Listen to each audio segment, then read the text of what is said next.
Jésus a dit, tout ce que vous demanderez avec foi par la prière, vous le recevrez. Il y a des géants qui ne peuvent être abattus qu'au travers de prières ferventes. Alors que nous nous laissons inspirer par celui qui siège au milieu des louanges et de l'adoration de son peuple. C'est pourquoi nous vous invitons à nous rejoindre dans notre maison de prière pour toutes les nations, par des prières inspirées par la parole de Dieu. Bonjour et bienvenue à Prière Inspirée. Aujourd'hui, nous avons le plaisir de recevoir parmi nous Jean-Louis Jaillet. Jean-Louis Jaillet est missionnaire, il voyage un peu partout dans le monde depuis déjà 45 ans. Il a été sauvé il y a 55 ans et cette rencontre avec le Seigneur Jésus a transformé sa vie. Et aujourd'hui, il va partager avec nous par rapport aux finances. Les finances, c'est un thème dont plusieurs chrétiens ont du mal à parler, mais la Bible est pleine de paroles et de promesses par rapport aux finances. Alors aujourd'hui, on va vous laisser partager la parole de Dieu par rapport aux finances et ensuite on va prier pour tous les gens qui sont en train de nous regarder. Merci. Merci. Alors, je vais commencer par vous raconter une histoire que j'ai trouvée quelque part dans un magazine et qui est en rapport avec la dîme. La dîme, c'est la 10e partie de nos revenus que nous consacrons pour l'œuvre de Dieu. Alors, l'histoire se passe dans un downtown aux États-Unis où quelqu'un vend des saucisses dans une petite roulotte en bois. Et un jour, un chrétien descend et voit cet homme et lui dit « Alors mon ami, comment vas-tu? Ça va, les affaires marchent ?» Oh, il dit plus ou moins, plus ou moins. Il dit ça, les affaires baissent avec la crise.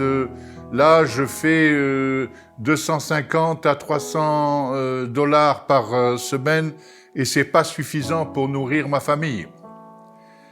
Alors, le chrétien lui dit, mais tu sais que je connais un moyen de te faire gagner davantage. Alors, l'autre l'écoute très attentif, il dit, mais comment tu connais un moyen? Il dit, oui, il dit, viens à l'église dimanche matin et on te racontera. Et voilà qu'il arrive à l'église avec sa femme et ses enfants. Le dimanche matin, cet ami le conduit vers le pasteur et lui dit, pasteur, voilà, je vous présente mon ami, il vend, il est vendeur, mais il ne réussit pas trop dans sa vie, il ne gagne pas suffisamment d'argent. Alors le pasteur entreprend le garçon et lui dit, écoute, mon ami, je vais t'expliquer une chose. Si tu veux être béni dans ton entreprise, il faut que tu commences de donner ta dîme. Alors l'autre, il dit, la dîme, mais c'est quoi la dîme? Il dit, la dîme, c'est 10%. Mais 10% de quoi? Il lui dit, mais 10% de ce que tu gagnes. Alors il réfléchit, il dit, attends, il faut que je donne 25 dollars. Mais je peux pas, je suis chargé de factures et donner 25 dollars, pour moi, c'est pas possible. Le pasteur lui dit, tu fais comme tu veux, mais je t'explique simplement, au travers des textes bibliques, ce qu'est la dîme. Et le gars s'en va, il n'était pas très content, il quitte l'église et reste 3 semaines, 1 mois, sans revoir le chrétien, et un jour le chrétien réapparaît, et lui dit, alors mon ami, comment ça va? Ah, il dit, mon ami, il dit, c'est terrible, là je gagne encore moins que quand tu m'as vu le mois dernier, et je me demande si ton pasteur avait pas raison. Il dit, viens à l'église dimanche. Le voilà qu'il arrive à l'église avec sa femme et ses enfants, et il explique que dans la semaine, il a gagné 200 dollars. Et le pasteur dit, écoute, il faut que tu donnes ta dîme et que tu te réjouisses. Alors, il a sorti 20 dollars et les a mis à la collecte pour le Seigneur. La semaine d'après, il revient à l'église et le pasteur lui dit, alors, comment vas-tu? Et il dit, écoutez, je ne sais pas si c'est votre affaire de dîme là qui marche ou... cette semaine, j'ai fait 350 dollars. Il dit, tu vois, c'est bien. Il dit, ça fait combien? 35 dollars. Pas de problème, je les donne aujourd'hui. Il donne ses 35 dollars et il s'en va. 15 jours après, il revient à l'église et il dit, écoutez, pasteur, c'est fabuleux, je gagne cette semaine $600. Il dit, je comprends pas ce qui se passe. Le pasteur dit, mais c'est l'effet de la dîme. Tu mets Dieu en premier dans ta vie et Dieu te bénit. Et ça continue comme ça. Et il gagne $800. Et il gagne $1000. Et il gagne $1500. Et il gagne $2000. Et un dimanche matin, alors, il a pu s'acheter une maison, il a pu prendre des vacances avec sa famille, il a pu changer de voiture, s'est acheté des beaux costumes, et un dimanche matin, se regardant dans la glace, avec sa cravate, tout ça, et il dit « Chérie, oui ?» Il dit « Tu as préparé l'argent pour la dîme ?» Alors, elle dit « Non, pas encore. » Il dit « Ça fait combien, en fait, la dîme de $2000, ça fait combien ?» Elle lui dit « Mais ça fait $200. » $200 ! Oh là là, mais tu te rends compte? Il dit « C'est ce que je gagnais il y a quelque temps. » C'est beaucoup trop. C'est vraiment beaucoup trop. Alors, il part à l'église, un peu mécontent, et il voit le pasteur, et il voit son copain, et il lui dit « Écoute, moi je veux bien, mais donner $200, c'est quand même beaucoup. Je suis un peu gêné. » Alors son copain lui dit « Mais écoute, c'est la dîme. » Il dit « Non, mais ça fait trop. Tu comprends, $200, c'est quelque chose. Ça représentait ce que je touchais. » Alors il dit « Ben écoute, on va arranger ça, on va aller voir le pasteur. » Et il explique au pasteur. Et le pasteur dit « Pas de problème, mon ami, nous allons prier ensemble. On va arranger ça. » Il prend le gars par l'épaule et il prie. Et il dit « Seigneur, mon Dieu, tu vois combien tu as fait prospérer cet homme qui a été fidèle dans ses dîmes. Là, en ce moment, il trouve que $200, c'est trop. Alors je te demande, Seigneur, de lui faire gagner moins d'argent pour qu'il ait moins de dîmes à payer. » Le gars, il dit « Arrêtez, pasteur, j'ai compris la leçon. » C'est une parabole simplement pour indiquer que si on met Dieu en premier dans notre vie, il ne manquera jamais de nous bénir et d'intervenir. La Bible nous dit « Nous récoltons ce que nous semons ». Et semer, c'est de la responsabilité de chacun. Comme pardonner, c'est de la responsabilité de chacun. Bénir, c'est de la responsabilité de chacun. Nous aurons l'occasion de reparler encore au travers de cette histoire qui vient d'être racontée, de parler du conte du ciel.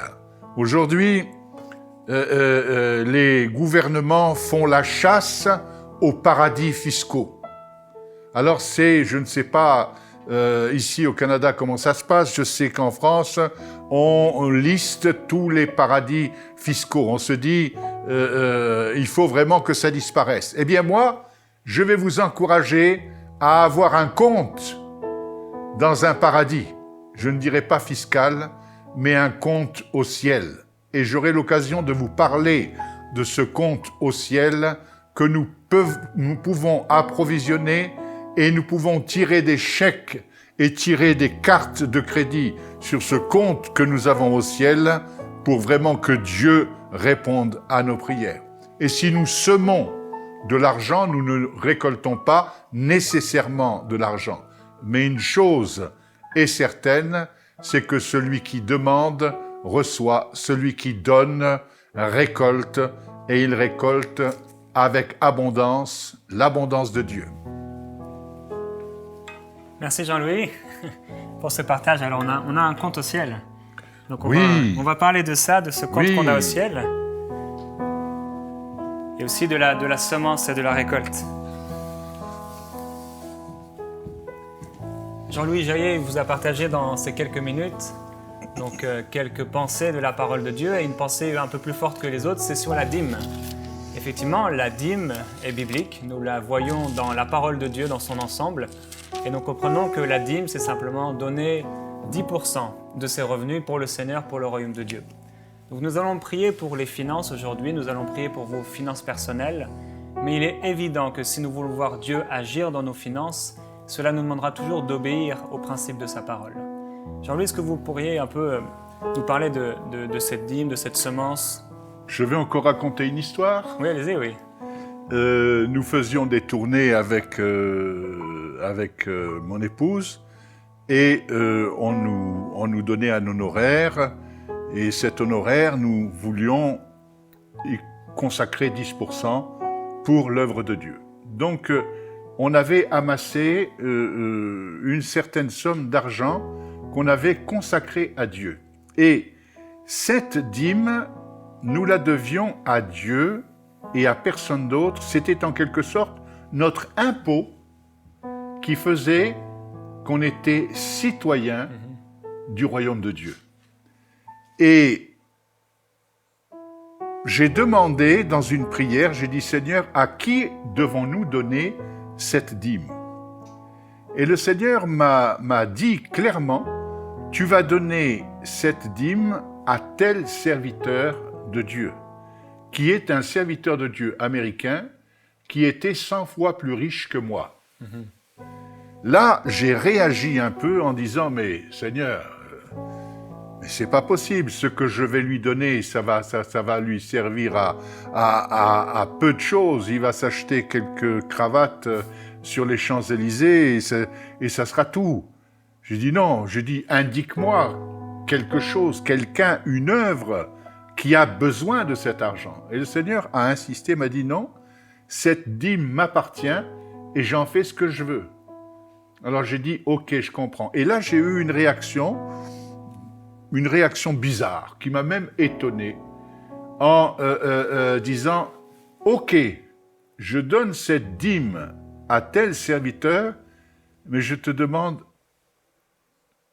de me bénir au centuple. » 15 jours après, je recevais 100 fois la dîme. Wow. Je ne vous donne pas les chiffres pour ne pas vous donner de tourbillon, mais voilà.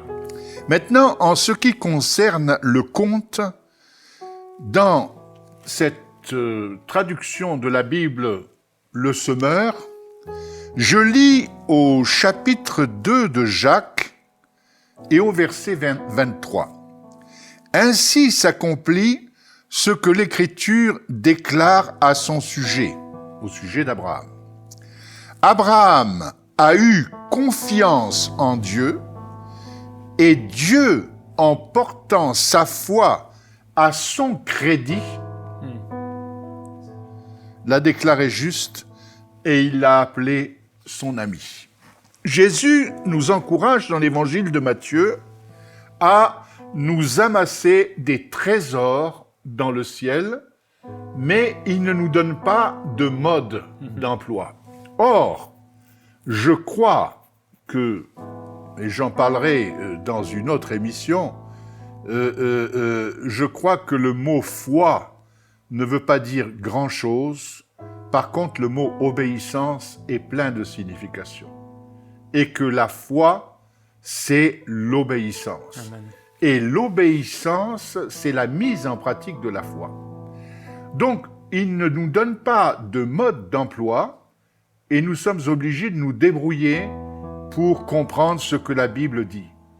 Il a porté sa foi à son crédit. Nous allons imaginer qu'il y a une banque au ciel et qu'elle s'appelle la banque du ciel ou la banque du paradis, puisque j'ai parlé de paradis tout à l'heure. Lorsque j'obéis, puisqu'il y a un cas d'obéissance inconditionnelle de la part d'Abraham, lorsque j'obéis à Dieu, quelque chose s'inscrit à mon crédit dans ma banque, qui fait que plus j'obéis à la parole de Dieu, plus j'inscris des crédits sur mon compte. Et je vais devoir tirer des chèques